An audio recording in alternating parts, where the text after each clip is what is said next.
Welcome to Chiranjeevi education channel. So competitive ఎగ్జామ్స్లో మనకి current affairs యొక్క పాత్ర చాలా ఎక్కువగా ఉంది.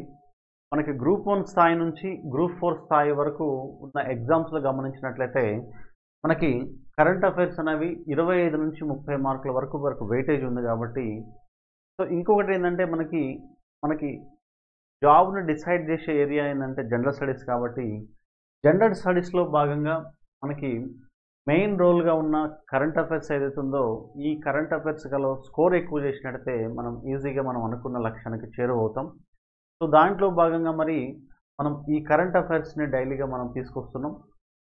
సో ఎవ్రీ 3 డేస్లో భాగంగా మనం 4 డేస్లో భాగంగా మనం వీడియోస్ని అప్లోడ్ చేస్తున్నాం. సో కాబట్టి అందులో భాగంగా ఈరోజు మనకున్న ముఖ్యమైన అంశాలు ఏంటంటే పాకిస్తాన్ దేశంలో ఎలక్షన్స్. మనకి పాక్లో ఈ మధ్య మనకి రీసెంట్గా జరిగిన ఎన్నికల్లో మనకి 336 స్థానాలకు గాను 265 స్థానాల్లో పోటీకి, అంటే ఓన్లీ ఈ 265 స్థానాల్లో పోటీకి 134 స్థానాల్లో మెజారిటీ పార్టీకి అధికారం రావడం జరిగింది. ఓకేనా. సో ఈ ఎలక్షన్ పోటీలోని ప్రధాన పార్టీలు ఏంటంటే పాకిస్తాన్ ముస్లిం లీగ్ నవాజ్ 75 స్థానాలు, పాకిస్తాన్ తెహ్రీక్ ఇన్సాఫ్ ఓకే తెహ్రీక్ ఇన్సాఫ్ పార్టీ 101 స్థానాలు గెలుచుకుంటే పాకిస్తాన్ పీపుల్స్ పార్టీ మనకి 54 స్థానాలు గెలుచుకోవడం జరిగింది. సో ఇక్కడ మనకి కూటమి ఏర్పాటు, సంకీర్ణ ప్రభుత్వం ఏర్పడడానికి అవకాశాలు ఉన్నాయన్నమాట. Okay, right. So next Atmanirbhar Bharat సైన్యం ఆధునికీకరణ. మనకి ఆత్మనిర్భర్ భారత్లో భాగంగా కేంద్ర ప్రభుత్వం అనేది సెల్ఫ్ ప్రొడక్షన్ అంటే దిగుమతులను తగ్గించేసి డిఫెన్స్ సెక్టార్లో కూడా ఇతర దేశాల నుంచి, రష్యా, ఇజ్రాయిల్ ఇట్లాంటి దేశాల నుంచి, అమెరికా లాంటి దేశాల నుంచి అత్యధికంగా మనము డిఫెన్స్ సెక్టార్స్ని ఎక్కువగా మనం దిగుమతి చేసుకోవడం వల్ల మనం ఎఫ్డిఐస్ని అనవసరంగా మనం ఖర్చు చేసుకుంటున్నాం. సో అదేవిధంగా ఒకవేళ మన దేశంలోనే వీటిని మనం ప్రొడక్షన్ మేక్ ఇన్ ఇండియాలో భాగంగా మనం తయారు చేసుకున్నట్లయితే ఆటోమేటిక్గా మనకి ఇక్కడ ఎక్కువగా ఉద్యోగాల కల్పన జరుగుతుంది. తర్వాత మనకి ఎఫ్డిఐస్ యొక్క సేవింగ్స్ కూడా పెరగడానికి అవకాశం ఉంటుంది. సో దాంట్లో భాగంగా మనకి కేంద్ర ప్రభుత్వం ఏం చేసిందంటే 2024-25 బడ్జెట్లో రక్షణ రంగానికి 6,24,540 కోట్లు కేటాయించింది. సో దీంట్లో టోటల్ ఎంటైర్ పద్ధతిలో మనకి బడ్జెట్లో 13.04% మనకు దేశ రక్షణ కోసం కేటాయించడం జరిగింది. సో గత 3 బడ్జెట్లు కానీ మనం చూసుకున్నట్టయితే 2023-24 4.72% అధికం. అంటే 24-25 బడ్జెట్తో పోలిస్తే బడ్జెట్ అనేది 2023-24 కన్నా 4.72% అధికం. 2022-23 కన్నా కూడా ప్రజెంట్ బడ్జెట్లో 18.35% అధికంగా కేటాయింపులు చేయడం జరిగింది. సో నెక్స్ట్ మనకి అత్యధికంగా ఎఫ్డిఐలు ఖర్చు చేస్తున్న అంశాలలో మనకి ఎక్కువగా వంట నూనెల దిగుమతిలో భారత్ అత్యధికం. అంటే మనకి ఈ ఆయిల్ ఎక్కువగా మనం ఎక్కడి నుంచి మనం ఇంపోర్ట్ చేసుకుంటున్నామంటే మనం ఎక్కువగా మలేషియా, అర్జెంటీనా, రష్యా, ఉక్రెయిన్, రష్యాల నుంచి మనం ఎక్కువగా ఈ వంట నూనెలను ఎక్కువగా మనం దిగుమతి చేసుకుంటున్నాం. సో దీంట్లో మనకి ఈ వంట నూనెల దిగుమతిలో మనకి భారత్ ప్రపంచంలోనే మొదటి స్థానంలో ఉంది. సో మనకి ఇండోనేషియా, మలేషియా నుంచి మనకి పామ్ ఆయిల్ని మనం ఇంపోర్ట్ చేసుకుంటే అర్జెంటీనా నుంచి సోయాబీన్, ఉక్రెయిన్, రష్యాల నుంచి పొద్దుతిరుగుడు నూనెని మనం దిగుమతి చేసుకుంటున్నాం. 2022-23 సంవత్సరంలో వంట నూనెల దిగుమతి గరిష్టంగా మనకి 164.66 లక్షల టన్నుల భారత్ కొనుగోలు చేసింది. సో దీనికోసం మనము 1.83 లక్షల కోట్లని మనం ఖర్చు చేయడం జరిగిందనమాట. సో ఇదంతా విదేశీ మన దగ్గర మనం సమకూర్చుకున్న విదేశీ మారక ద్రవ్య నిల్వల్ని మనం వెచ్చించాల్సి వస్తుంది. కాబట్టి దీనిపైన ఎక్కువగా ఈ వంట నూనెల ప్రొడక్షన్ అనేది మనకి స్వయం సెల్ఫ్ రిలయన్స్ చేసుకున్నట్టయితే భారత్లో ఎక్కువగా ఎఫ్డిఐ సేవింగ్ ఎక్కువగా ఉంటుందని గుర్తుపెట్టుకోవాల్సిన అంశం. నెక్స్ట్ ముఖ్యమైన అంశం ఏంటంటే ఇంకొకటి మనకి బ్రిక్స్ కూటమి నుండి నిష్క్రమించిన అర్జెంటీనా. మనకి రీసెంట్గా జరిగిన బ్రిక్స్ ఏదైతే ఉందో ఈ బ్రిక్స్ సదస్సులో ఈ సంవత్సరం మనము కొన్ని కొత్త దేశాలని భారతదేశం బ్రిక్స్లోకి ఆహ్వానించడం జరిగింది. సో దీంట్లో మరి బ్రిక్స్ ఏర్పాటు 16 జూన్ 2009. సో దీని ఉద్దేశం ఏంటంటే రాజకీయ ఆర్థికపరమైన దేశాల మధ్య, బ్రిక్స్ కూటమిలో ఉన్న దేశాల మధ్య రాజకీయ ఆర్థికపరమైన సహకారం కోసం వీటిని ఏర్పాటు చేయడం జరిగిందని. సో బ్రిక్స్లో మనకి Brazil, Russia, Bharat, China, south Africa మనకి 2011 మూడవ సదస్సులో మనకి జాయిన్ కావడం జరిగింది. తర్వాత మొదటి సదస్సు అనేది రష్యా యొకటెరిన్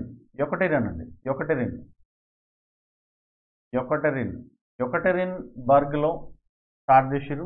సో బ్రిక్స్ దేశాలు ఏవైతే ఉన్నాయో ప్రపంచంలో అత్యధిక జనాభా కలిగిన దేశాలు మనకి చైనా, భారత్, ఈ 2 దేశాలు ఉండడం వల్ల ఈ బ్రిక్స్ దేశాల జనాభా ఎక్కువగా మనకి 41% ఎక్కువగా ఉంది. మరి బ్రిక్స్ దేశాల యొక్క జీడిపి మనకి 24% ఉంటే ప్రపంచ వాణిజ్యంలో మనకి బ్రిక్స్ వాటా అనేది 16% ఉందన్న విషయం మనం గుర్తుపెట్టుకోవాలి. సో మనకి భారతదేశంలో ఎప్పుడు నిర్వహణ జరిగిందనే అంశాన్ని మనం గుర్తుపెట్టుకుంటే భారతదేశంలో బ్రిక్స్ సదస్సు అనేది 2021 న్యూఢిల్లీలో, 2012 4వ సదస్సు జరిగితే 2016 8వ సదస్సు జరిగిందనే విషయాన్ని మనం గుర్తుపెట్టుకోవాలి. ఓకే. సో తర్వాత బ్రిక్స్ 14వ సదస్సు అనేది 2022 చైనా బీజింగ్ డిక్లరేషన్. తర్వాత బ్రిక్స్ 15వ సదస్సు మనకి ఆగస్టు 2023 దక్షిణాఫ్రికా జోహెన్స్బర్గ్. నెక్స్ట్ 16వ సదస్సు 2024 రష్యా కజన్ అండి, రష్యా కజన్, నాట్ కజన్లో జరిగింది. ఓకే. సో ఈ విధంగా మనకి మరి బ్రిక్స్లో కొత్తగా చేరిన దేశాలని మనం చూసినట్టయితే ఈజిప్టు, ఇండోనేషియా, ఇరాన్, యుఏఈ, ఈ 4 దేశాలు మనకి Egypt, Indonesia, Iran and UAE. Egypt, Indonesia, Iran, UAE జనవరి 1 నుంచి 2024 నుంచి ఇవి బ్రిక్స్లో సభ్యదేశాలుగా చేరినాయి అన్నమాట. సో నెక్స్ట్ మనకి బ్రిక్స్ నుంచి అర్జెంటీనాకు కూడా ఆహ్వానం రావడం జరిగింది. తర్వాత ఇథియోపియాలను కూడా ఆహ్వానించడం జరిగింది. కానీ కొన్ని కారణాల వల్ల వాళ్ళు ఈ ఎక్కడైతే మనకి అరేబియా కంట్రీస్లో ఉన్న సున్నీ కానీ ఇరాన్లో ఉన్న షియా వర్గాలు కానీ ఈ వ్యతిరేక వర్గాలు వ్యతిరేకించడం వల్ల వాళ్ళు మరి విరమించుకోవడం జరిగింది. ముఖ్యంగా మనకి అర్జెంటీనా విరమించుకుందన్న విషయాన్ని మనం గుర్తుపెట్టుకోవాలి. సో బ్రిక్స్ దేశాలకి మరి బ్రిక్స్ ఏ దేశాలని ఆహ్వానించడం జరిగిందంటే మనకి ఇరాన్, యుఏఈ, అర్జెంటీనా, ఇథియోపియాలను ఆగస్టు 2023లో ఆహ్వానించడం జరిగింది. కానీ మరి అర్జెంటీనా మాత్రం బ్రిక్స్లో చేరడానికి మాత్రం సముఖత చేరలేదన్నమాట, విరమించుకుంది. So next one very important thing is the great Indian bustard Ardeotis nigriceps అని అంటాం. ఆర్టియోటిస్ నైగ్రిసెప్స్ ఈ సైంటిఫిక్ నేమ్. ఇది గ్రేట్ ఇండియన్ బస్టర్డ్ రాజస్థాన్ రాష్ట్ర పక్షి. ఇది భారతదేశంలో తీవ్రంగా అంతరించిపోతున్న పక్షిగా దీన్ని పరిగణించారనమాట. సో దీని జనాభా ఎక్కువగా రాజస్థాన్ మరియు గుజరాత్లో మనకి ఎక్కువగా ఉంటే మహారాష్ట్ర, కర్ణాటకలో చాలా తక్కువగా ఉంది. రాజస్థాన్, గుజరాత్ రాష్ట్రాలలో ఎక్కువగా దీని సంఖ్య ఎక్కువగా ఉంటాయి. మరియు మహారాష్ట్ర, కర్ణాటకలో మరియు ఏపీ రాష్ట్రాలలో చాలా తక్కువ సంఖ్యలో ఉందనే విషయం గుర్తుపెట్టుకోవాలి. మరి ఎందుకు అంతరించిపోవడానికి గల కారణాలు ఏంటి? ద గ్రేట్ ఇండియన్ బస్టర్డ్ అంతరించిపోవడానికి గల కారణాలు చూసినట్టయితే పవర్ ట్రాన్స్మిషన్ లైన్లను ఢీకొనడం. ఈ పక్షి కొద్దిగా సైజ్ ఎక్కువగా ఉండడం వల్ల, చాలా హైట్ నుంచి ఎగరడం వల్ల ఈ ట్రాన్స్మిషన్ లైన్స్ ఏవైతున్నాయో వాటిని ఢీకొట్టడం వల్ల విద్యుద్ఘాతం, వ్యవసాయ విధానంలో వచ్చిన మార్పులు కానీ, ఈ వ్యవసాయ విధానంలో మనము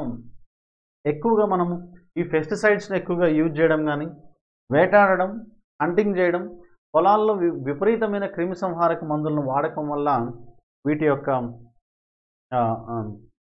సంఖ్య అనేది తగ్గిపోతుందన్నమాట.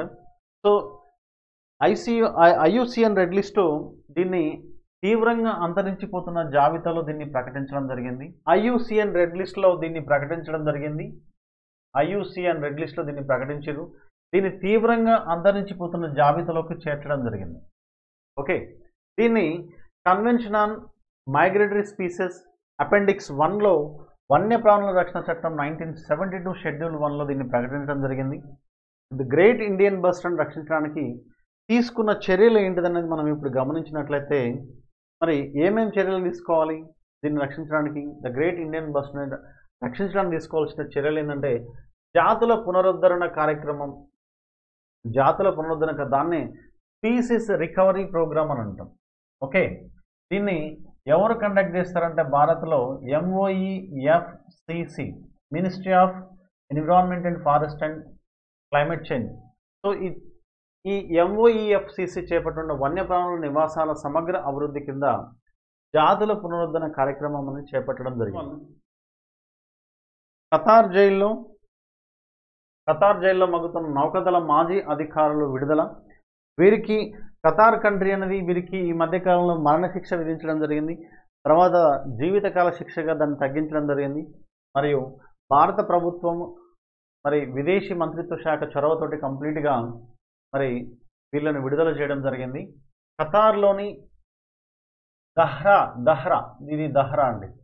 దహ్రా గ్లోబల్ కంపెనీలో పనిచేస్తూ అరెస్ట్ అయిన 8 మంది భారతీయ పౌరుని విడుదలకు వీలుగా emir of the state of Qatar తీసుకున్న నిర్ణయాన్ని అభినందిస్తున్నామని విదేశీ వ్యవహారాల శాఖ ప్రకటన చేయడం జరిగింది. గూఢాచర్యం ఆరోపణలతో 8 మంది అరెస్టు చేయడం జరిగింది. మరణశిక్ష విధింపు, ఈ ప్రస్తుత నిర్ణయంతో వాళ్ళని విడుదలతోటి నౌకాదళ మాజీ అధికారుల కుటుంబ సభ్యుల్లో ఆనందం అనేది వ్యక్తపరిచారు వాళ్ళు. సో ఈ విధంగా మరి ఖతార్ జైల్లో మగ్గుతున్న నౌకాదళ మాజీ అధికారులు వాళ్ళని విడుదల చేయడం జరిగింది. వాళ్ళని భారతదేశానికి తీసుకురావడం జరిగింది. నెక్స్ట్, హిందూకుష్ పర్వత శ్రేణిలో జీవ వైవిధ్యం దెబ్బతింటుంది. మధ్య ఆసియాలో హిందూకుష్ హిమాలయ ప్రాంతం అతిపెద్ద పర్వత శ్రేణి. దీని గరిష్ట ఎత్తు 7,708 మీటర్లు. హిందూకుష్ హిమాలయ ప్రాంతం Afghanistan, Bangladesh, Bhutan, China, India, Nepal, Myanmar, పాకిస్తాన్లలో 3,500 కిలోమీటర్ల పైగా విస్తరించి ఉంది. ప్రపంచవ్యాప్తంగా ఇక్కడ 36 జీవ వైవిధ్య ప్రాంతాల్లో 4 ఇక్కడే ఉన్నాయంట. ఓకే, సో కాబట్టి మరి ఆసియాలో సింధుగా, బ్రహ్మపుత్ర, మెకాంగ్, యాంగ్జే లాంటి అతిపెద్ద నదీ వ్యవస్థలకు ఇది హిందూకుష్ పర్వత శ్రేణి అనేది జన్మస్థానం అన్నమాట. సో కాబట్టి గత 100 సంవత్సరాలలో ఇక్కడ 70% వరకు జీవ వైవిధ్యాన్ని కోల్పోతున్నట్లుగా శాస్త్రవేత్తలు భావిస్తున్నారు. సో కాబట్టి ఈ హిందూకుష్ పర్వత శ్రేణిని కాపాడుకోవాల్సిన అవసరం మరి భారతదేశానికి బాధ్యత ఉందని చెప్పుకోవాలి. భారతీయ అంతర్జాతీయ సమగ్ర పర్వతాభివృద్ధి సంస్థ ఆధ్వర్యంలో జీవ వైవిధ్యం, పర్యావరణ వ్యవస్థ సేవలకు సంబంధించి అంతర ప్రభుత్వ వైజ్ఞానిక విధాన వేదిక సదస్సు నేపాల్ రాజధాని కాఠ్మండులో జరిగింది. దక్షిణాసియాలో జరిగిన తొలి సదస్సుకు వివిధ దేశాల నుండి 130 మంది శాస్త్రవేత్తలు పాల్గొన్నారు. ఉత్తరార్ధగోళంతో పోలిస్తే హిందూకుష్ ప్రాంతం సగటున 2 రెట్లు ఎక్కువగా వేడెక్కుతుందంట. దీని ఫలితంగా క్షీరదాలు, కీటకాలు, సూక్ష్మజీవులు, పక్షులు, ఉభయచరాలు, చేపలు అంతరించిపోతున్నాయని, ఇది 2050 నాటికి హిందూకుష్ పర్వత కనుమరుగు కావచ్చు అని చెప్పేసి ఇక్కడ శాస్త్రవేత్తలు ఆందోళన చెందుతున్నారు. సో ఇది మనకి ఈరోజు సంబంధించిన కరెంట్ అఫైర్స్. మరి మళ్ళీ మనము ఒక అప్డేటెడ్ కరెంట్ అఫైర్స్తో మళ్ళీ కలుద్దాం. Thank you one and all. Please subscribe our channel Chiranjeevi education.